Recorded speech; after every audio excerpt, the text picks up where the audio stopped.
established to promote Streator, the town boasted a population of 18,000.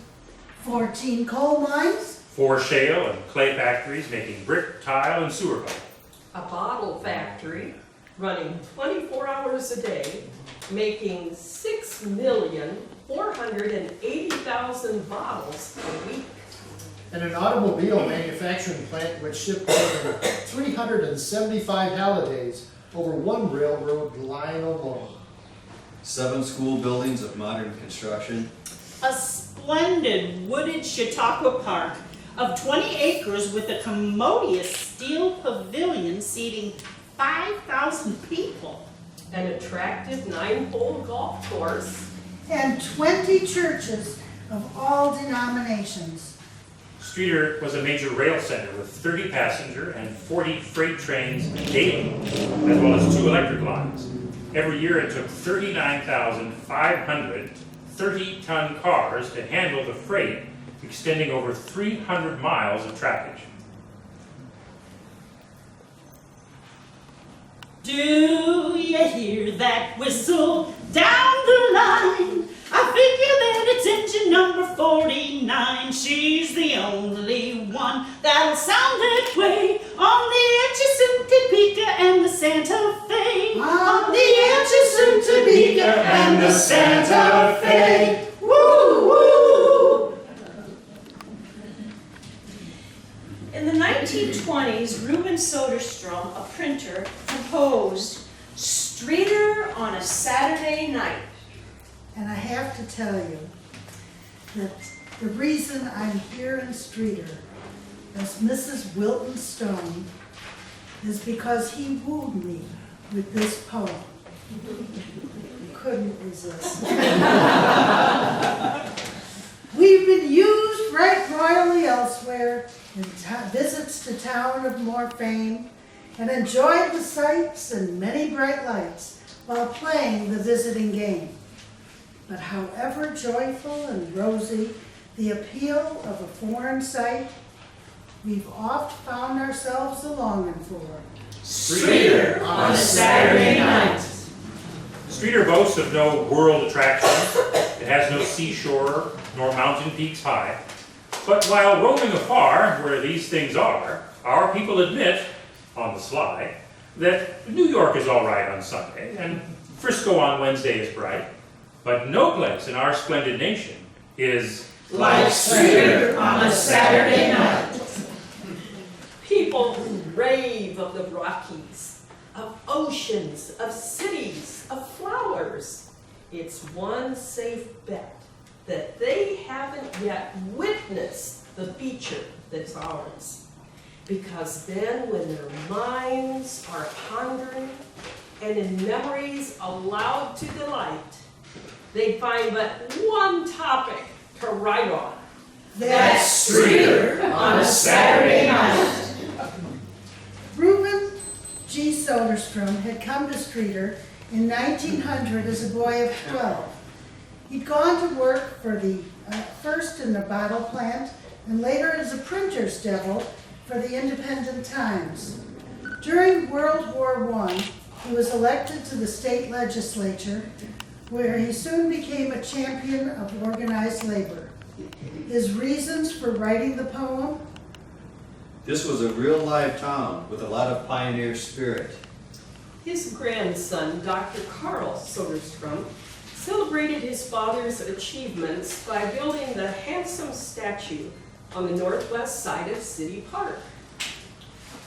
To stimulate pride and celebrate Streator's 90th birthday, the YWCA sponsored an historical pageant with a cast of over 1,000.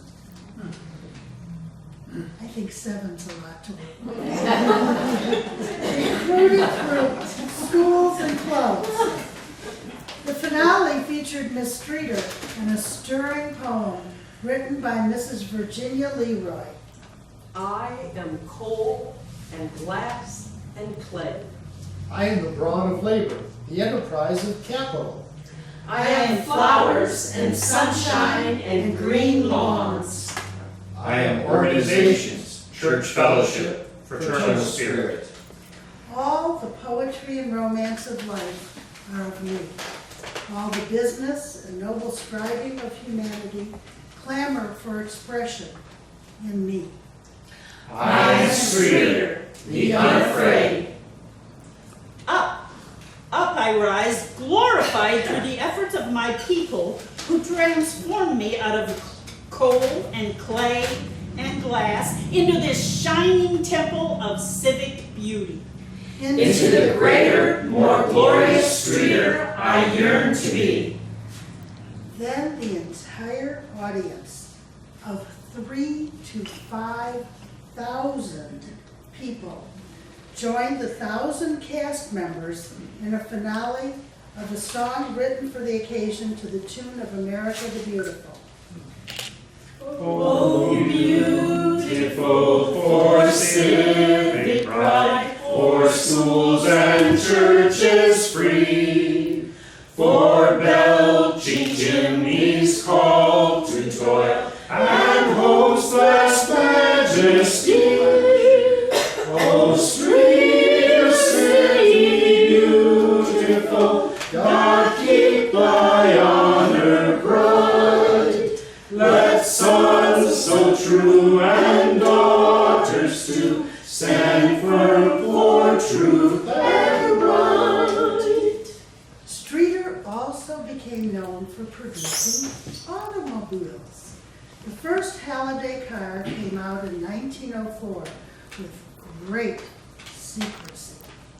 It was a 5-passenger touring car with a 4-cylinder engine. The factory was named the Streator Automobile and Manufacturing Company, and the company kept this name until 1913. When the Streator Automobile Company had financial difficulties, it was bought by Albert Barley. In 1916, he sold the Halliday car to a group of investors, while he made a new car, which he called the Roman. From 1919 to 1929, over 12,000 Romer cars were produced. Named for a distinguished racehorse, every car made was customized, and owners expected the Romers to be Dominant in performance, patrician in grace, exquisite in appointment, exclusive in every detail. Today, Romer Cruise Night, held every Labor Day, attracts thousands of car fans, displaying their lovingly restored vehicles and parading around town. It is the largest car show and cruise night in downstate Illinois. Also during the 20s, a Streator author, Clarence Mulford, became famous with the publication of his Hopalong Cassidy cowboy stories. These stories became even more popular with the advent of radio and television. Do you know how Bill Cassidy became known as Hopalong? not Really? How? He was visiting a town to buy cattle for the ranch and was mistaken for a gunslinger.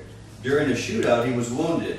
The marshal helping him said, Now hop along, Cassidy. You'll be a better man with just one good leg than the whole gang was all put together. The bone is plumb smashed. I reckon I'll hop along all through my life. It'll be hop along for me, all right. That's my name now, all right. Hop along Cassidy. and this was born a nickname that found honor and fame in the cow country, a name that stood for loyalty, courage, and most amazing gunplay. And from this on up to the time he died and after, we will forsake Bill and speak of him as Hopalong Cassidy, a cowpuncher who lived and worked in the days when the West was wild and rough and lawless, and who, like others, through the medium of the only court at hand, Judge Polk enforced justice as he believed it should be enforced. That excerpt was from the story Hopalong's Hop in Mulford's book, The Coming of Cassidy, written in 1908.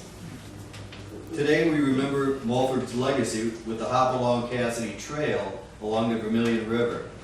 In the brick home still standing today on the south side of Bridge Street between the river and the old armory. And now we have the new mural on the billboard by the Main Street Bridge. Eventually. But hard times hit harder than ever with the Depression. Streator's unemployment stood between 3,500 and 4,000 workers. Roosevelt's Work Progress Administration, the WPA, helped put folks to work on streets, constructing a football field, and providing a youth recreation program.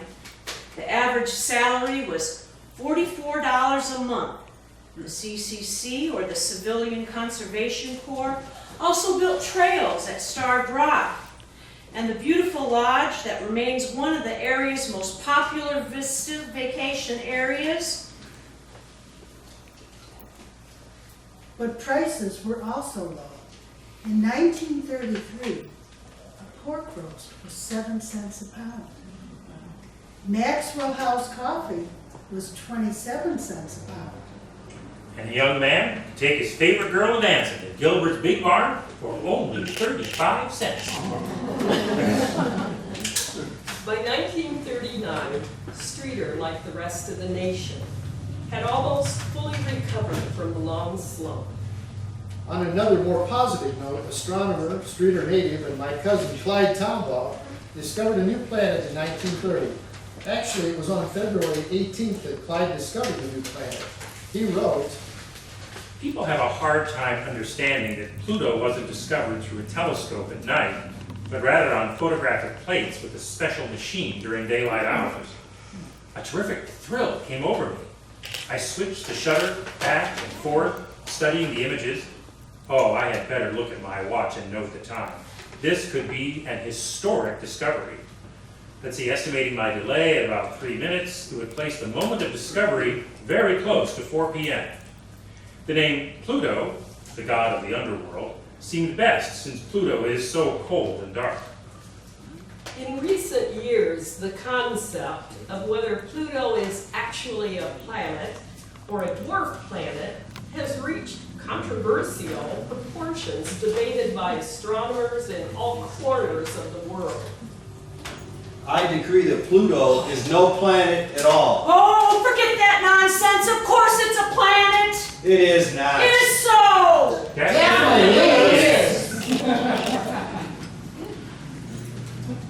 During the 1930s, one of Ralph Plum's grandsons decided to head west and try his luck as a musician. Ed Plum signed up with a guy making cartoons, and soon was conducting and composing for none other than the Walt Disney Studios. He was known for his work on Fantasia. Bambi. Dumbo, Song of the South, Peter Pan. Lady and the Tramp. Bambi and the Three Caballeros received Oscar nominations. But when World War II struck, why, it rekindled a sense of urgency, danger, and effort. Ladies from Streator came up with a plan to help the war effort. This undertaking grew out of the efforts of the Parents Service Club, organized early in the war to pack cigarettes and sundries for our servicemen and women. It was noted that every time a train stopped in Streator, all the service people raced out, raced to the store, and raced back to the train. 3 women from the group formed a committee to investigate the situation, and they came up with a plan. They included Mrs. George Plimmer, Mrs. Earl Shaw, and Mrs. Ray Utsi. And we have the niece of Mrs. Plimmer right here in the front. Hey. Well, ladies, there certainly seems to be a lot of service people coming through Streator. well, there must be something we could do. Why don't we open a canteen? How would we manage it? Yes, the depot is awfully small. There are over 100 service people every day. However, are we going to manage? If we just had a small table in the corner, that's all we'd need. so, on November 28, 1943, the canteen was opened by 5 a.m. By 6 a.m., after the first train had come and gone, they discovered nothing was left. Those first weeks were improvised, frantic, and exhausting. But gradually, groups from throughout the Streator Library volunteered, contributing food, money, and best of all, workers. At least one romance ended in marriage, too. There was that pretty hostess from Pontiac. Oh, I remember she wrote her name on a paper bag sandwich and she gave it to him. Oh. All in all, we served over 6,700 meals a week and averaged over 50,000 meals a month. Famous people stopped in Streator, too. Amos and Andy. And Claudette Colbert. Ooh, even Shirley Temple. Hundreds of trains and thousands of coffee cups after that chaotic first day, the canteen closed on May 28, 1946. People came from miles away to help, and Streator had become known throughout the world. When the war ended, Streator had lost 83 of its 1,200 service people. One of the Streator High's graduates and servicemen who did return